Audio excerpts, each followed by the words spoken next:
Olá, sejam muito bem-vindos. A gente aprende o tempo todo, certo? É algo tão natural e fundamental para a nossa vida quanto respirar. Mas com que frequência a gente para e pensa em como isso de fato acontece? Muitas vezes existe um buraco enorme entre o nosso dia a dia de estudante e o que a ciência já descobriu sobre a aprendizagem. A nossa conversa de hoje tem exatamente esse objetivo: construir uma ponte sobre esse buraco. A gente vai se tornar uma espécie de arquiteto do nosso próprio jeito de aprender, mergulhando fundo na ciência por trás de como o conhecimento é construído, guardado e, o mais importante, usado na prática. Olha só o nosso roteiro, a nossa jornada. Vai ser dividida em 6 grandes partes. A gente começa pela base de tudo, a memória e o cérebro. Depois, vamos investigar o que nos dá o gás para aprender, que é a motivação. Em seguida, partimos para as estratégias, o famoso aprender a aprender. Com isso em mãos, vamos ver como se projeta uma boa experiência de ensino, como é a prática, a arte de ensinar. E para fechar, vamos falar das particularidades de quem aprende já na vida adulta. É uma viagem completa, do micro, lá no neurônio, até o macro nas grandes ideias sobre educação. Beleza, então vamos mergulhar de cabeça. Tudo, absolutamente tudo, começa aqui, nas fundações. Pensa comigo, sem memória não tem como ter aprendizado. Ponto.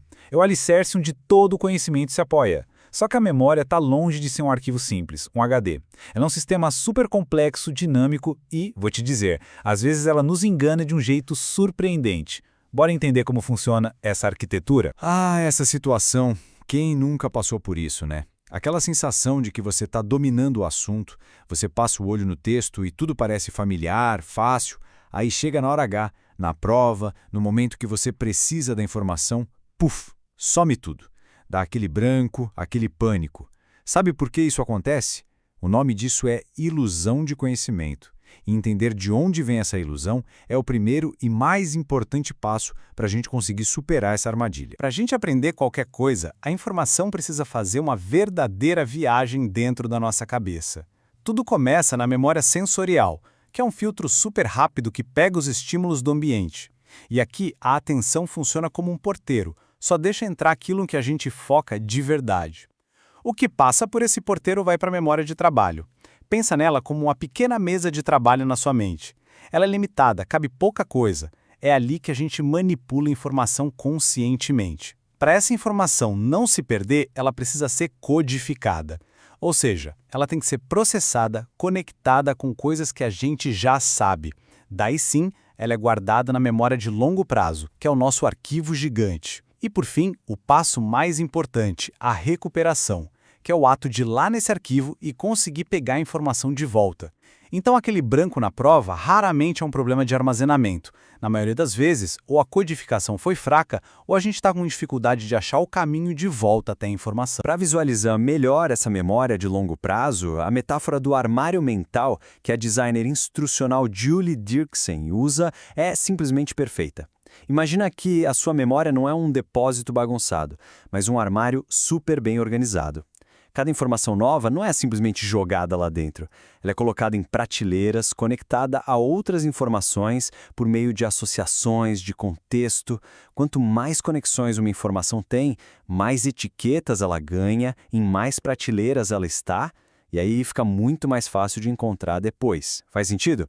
Aprender olhando por esse lado não é só guardar a informação, é organizar, conectar e criar uma rede rica de caminhos para achar o que você precisa. E dentro desse nosso armário, a gente guarda basicamente 2 tipos de conhecimento.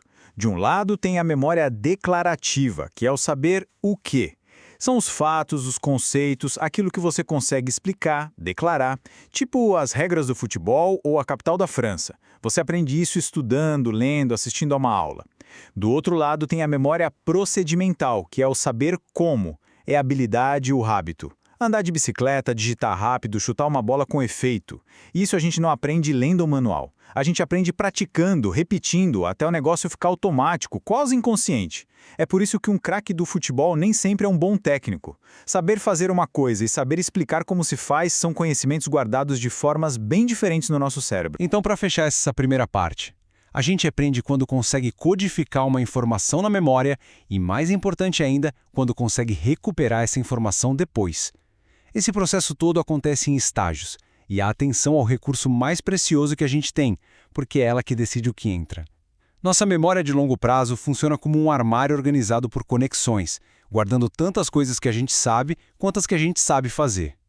Ok, mas o que bota toda essa engrenagem para funcionar? O que nos move para aprender? E isso nos joga direto para a nossa segunda seção, o motor. Sabe, de que adianta ter a máquina mais incrível, a arquitetura cerebral mais sofisticada se não tem combustível para fazê-la rodar? Esse combustível é a motivação. E um detalhe super importante, a motivação nunca aparece do nada num vácuo. Ela está sempre ligada, moldada pelo nosso contexto social, cultural e pessoal. As pesquisas, principalmente a teoria da autodeterminação de Deci Ryan, mostram que existem duas fontes principais de motivação. A motivação extrínseca é aquela que vem de fora, estudar para tirar nota, para ganhar um prêmio ou para não levar uma bronca. Ela até pode funcionar, mas geralmente só no curto prazo e para tarefas mais repetitivas.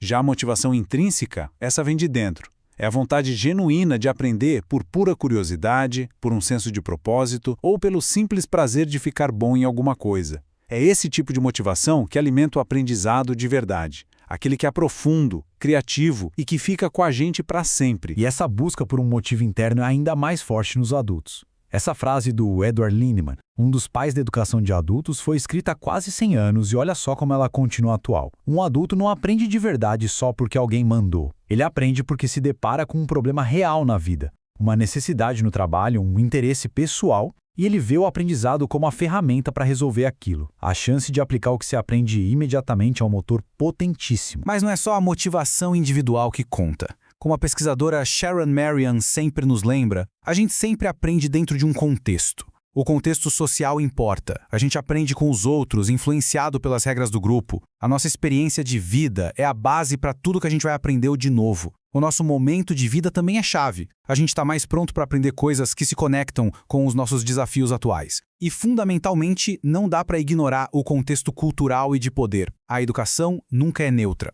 As estruturas sociais de privilégio e opressão, baseadas em raça, gênero, classe, acabam moldando quem tem acesso a uma boa educação, o que é considerado um conhecimento válido e como esse ensino é feito. Resumindo a segunda parte, a motivação que vem de dentro é o melhor combustível para aprender. E esse aprendizado sempre acontece dentro de um contexto, influenciado por fatores sociais, culturais e até de poder. Para adultos, a utilidade prática é a chave. Beleza, agora que a gente já tem a base cognitiva e o motor da motivação, a pergunta é, com essa máquina pronta para funcionar, quais são as melhores estratégias para pilotar? Como a gente pode, de fato, aprender a aprender de um jeito mais inteligente? Bem-vindos à seção 3. Aqui a gente vai direto ao ponto. Quais são as estratégias de estudo que a ciência já provou que realmente funcionam? Porque, olha, muitos dos nossos hábitos mais comuns, tipo reler o mesmo texto 1000 vezes ou grifar o livro inteiro, são, na verdade, surpreendentemente ineficazes. Chegou a hora de trocar aqueles hábitos que só dão a sensação de que a gente está aprendendo por estratégias que criam um conhecimento de verdade, um conhecimento que dura. Vamos voltar àquela pergunta do branco na prova. A grande culpada é a ilusão de conhecimento, um conceito que o pessoal do livro Make It Stick explica de forma brilhante. Funciona assim. Quando você relê um material, ele se torna familiar. Seu cérebro processa aquilo com mais facilidade, e essa fluidez, essa facilidade, é confundida com domínio. Você pensa, tranquilo, isso eu já sei. Só que familiaridade não é a mesma coisa que conseguir lembrar e usar informação por conta própria. É uma armadilha da nossa mente, que nos deixa presos em métodos de estudo passivos e que não funcionam direito. E a prova disso está em vários estudos. Eles pegaram 2 grupos de estudantes. Um grupo relia o material várias vezes e o outro grupo lia só uma vez e depois fazia testes sobre o assunto. Quando a prova era logo em seguida, a diferença era pequena. Mas quando os testes eram aplicados dias ou semanas depois, o resultado era sempre o mesmo, de forma esmagadora. O grupo que se testou lembrava muito mais do que o grupo que só releu. O ato de forçar seu cérebro a buscar a informação, mesmo que seja difícil, é o que realmente fortalece a memória. Certo. Então, quais estratégias realmente funcionam? A ciência aponta para 4 principais. Primeira, prática de recuperação. Em vez de reler, feche o livro e tente se lembrar. Faça flashcards, se faça perguntas, explique o assunto para alguém. Cada vez que você forçar o seu cérebro a pescar informação, a conexão neural fica mais forte. Segunda, prática espaçada. Não adianta maratonar o estudo na véspera da prova. Distribua suas sessões ao longo do tempo. Esquecer um pouquinho entre uma sessão e outra é até bom, porque faz a recuperação ser mais difícil e isso consolida mais a memória. Terceira, prática intercalada. Em vez de estudar todo o capítulo 1 para depois ir para o 2, misture as coisas. Estude um pouco de A, depois um pouco de B, depois um pouco de A de novo. Isso força o seu cérebro a diferenciar os tipos de problema, o que melhora muito o aprendizado. E por último, a elaboração. Explique o conceito com as suas palavras. Crie analogias, conecte com algo que você já entende bem. Essas estratégias parecem mais difíceis na hora, mas são exatamente essas dificuldades desejáveis que criam um aprendizado robusto e flexível. Então, resumindo a estratégia, a gente precisa largar mão da ilusão de conhecimento criada pela releitura. Aprender de verdade é um processo ativo que dá trabalho. As chaves para um conhecimento que dura, comprovadas pela ciência, são a recuperação, o espaçamento, a intercalação e a elaboração. Certo. Agora que a gente sabe disso como estudante, como podemos usar esse conhecimento para criar experiências de aprendizagem para outras pessoas? Como a gente projeta aulas e cursos que usam esses princípios? Bem-vindos à sessão 4. Agora, a gente veste o chapéu de arquiteto da instrução. Muitas vezes, quando alguém vai planejar uma aula ou um curso, a primeira pergunta é: que atividades legais eu posso fazer? Só que essa não é a melhor abordagem. Para construir uma experiência de aprendizagem que realmente funciona, a gente precisa começar pelo final. A gente precisa de um projeto, de uma planta baixa bem clara. A abordagem mais poderosa para isso se chama planejamento reverso, ou backward design, uma ideia de Grant Wiggins e Jay McTighe. A lógica é simples, mas muda tudo. Em vez de começar com os livros e as atividades, comece com o objetivo final. Onde você quer que seus alunos cheguem no final da jornada? Qual é o destino? Só depois que você define claramente o destino, é que você pode começar a traçar o mapa para chegar lá. Isso evita aquelas aulas cheias de atividades legais, mas desconexas, e garante que tudo que é feito tem um propósito claro. O planejamento reverso funciona em 3 estágios. Estágio 1. Identificar os resultados desejados. A pergunta aqui não é o que eu vou ensinar, mas sim o que meus alunos precisam ser capazes de entender e fazer no final. O foco é nas compreensões duradouras, as grandes ideias que a gente quer que eles levem para a vida. Estágio 2. Determinar as evidências aceitáveis. Como a gente vai saber que eles aprenderam de verdade? Que tipo de avaliação, que tarefa, vai me mostrar que eles atingiram os objetivos? Note que a gente pensa na avaliação aqui antes de pensar nas aulas. E só então, no estágio 3, a gente planeja as experiências de aprendizagem. Quais leituras, aulas, atividades e exercícios vão preparar os alunos para terem sucesso na avaliação do estágio 2 e, consequentemente, alcançar os objetivos do estágio 1? No coração do estágio 2 está a avaliação. E é fundamental a gente saber diferenciar a avaliação formativa, que acontece durante o processo para dar feedback e ajustar o ensino, tipo um quiz rápido ou dar uma olhada num rascunho, da avaliação somativa, que acontece no final para medir o domínio do assunto, como um projeto final ou uma prova. O ideal é que essa avaliação final seja uma tarefa autêntica, que peça para os alunos usarem o que aprenderam de um jeito parecido com o mundo real. O modelo GRASPS, por exemplo, é uma ótima ferramenta para criar essas tarefas que são mais complexas e significativas. Resumindo a sessão sobre o projeto. Um bom design de aula não acontece por acaso, ele é intencional, ele começa com um fim em mente, seguindo a lógica do planejamento reverso, primeiro os objetivos, depois as avaliações e só por último as atividades. É esse alinhamento perfeito entre os 3 que garante que o aprendizado não seja uma questão de sorte, mas sim de um bom projeto. Ok, com um projeto bem desenhado em mãos, como a gente dá vida a ele na sala de aula? E agora a gente entra na sessão 5, a prática. Porque o melhor projeto do mundo pode ir por água abaixo se a execução for ruim. A prática de ensinar é o momento em que a ciência do design se encontra com a arte da interação humana. É onde o plano ganha vida através da habilidade, da presença e da paixão de quem ensina. Pesquisadores como James Strong e John Hatch passaram décadas analisando estudos para descobrir o que os professores mais eficazes fazem. E os resultados são muito claros. A clareza do professor, ou seja, a habilidade de organizar a informação, comunicar os objetivos e explicar os conceitos de forma lógica, tem um impacto gigantesco no aprendizado. Esse IS, ou tamanho do efeito medido pelo Hatch, de 0,75 é altíssimo. Para você ter uma ideia, a média de impacto de tudo que se faz em educação é 0,40. Ou seja, ser claro é quase 2 vezes mais eficaz que a média. Dar um feedback efetivo que é específico e focado na tarefa também é super poderoso. Além disso, bons professores fazem perguntas de alta ordem que fazem os alunos pensar, analisar, avaliar e não só decorar. E eles praticam a diferenciação, ou seja, adaptam o ensino para atender cada aluno no ponto em que ele está. Para ensinar bem, o ambiente precisa ser bom. E aqui entra a gestão da sala de aula. Existe a abordagem reativa, focada no controle, que aplica regras e punições depois que o problema acontece. Isso geralmente gera briga de poder. Já a abordagem proativa, defendida por gente como Jim Fay, foca no relacionamento e na prevenção. Em vez de criar um monte de regras, estabelece procedimentos claros. Em vez de usar palavras de luta que geram conflito, tipo faça isso agora, usa palavras de pensamento, que dão escolhas e transferem a responsabilidade. Você prefere fazer atividade em silêncio aqui ou naquela outra mesa?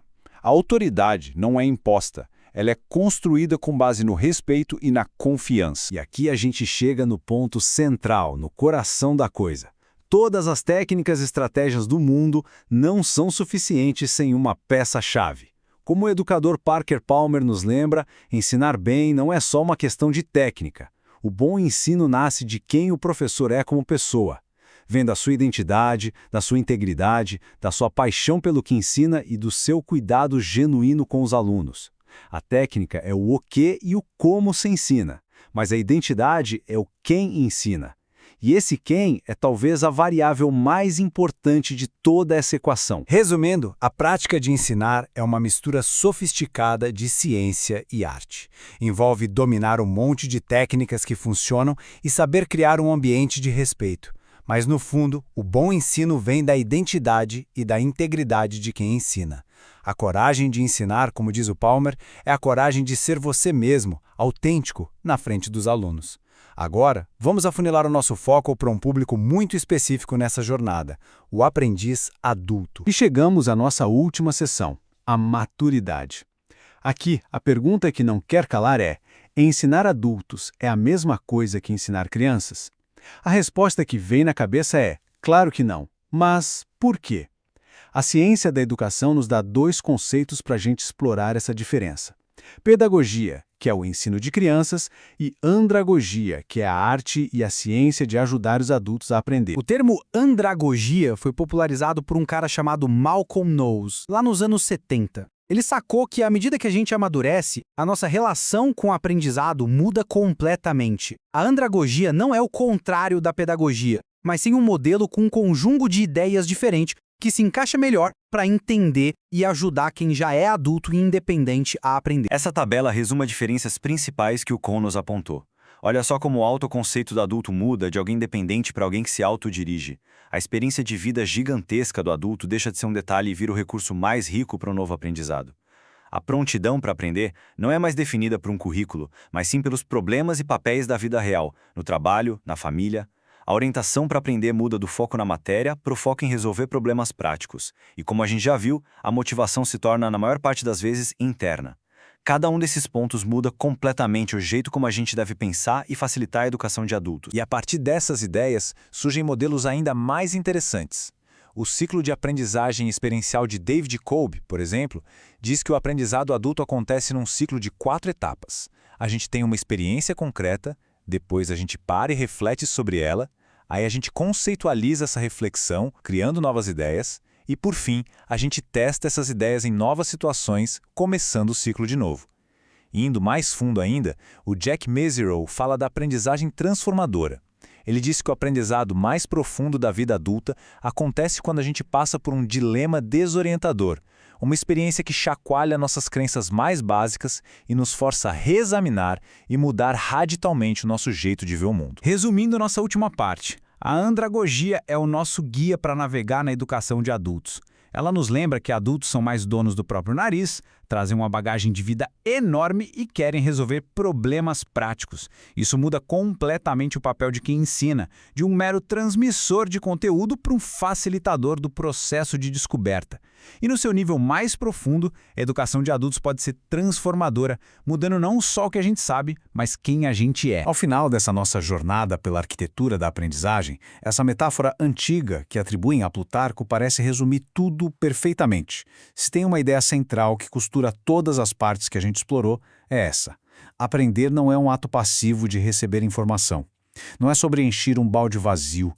É um processo ativo, construtivo e profundamente pessoal de acender uma fogueira interna de curiosidade, de significado e de descoberta. A construção do conhecimento nunca acaba.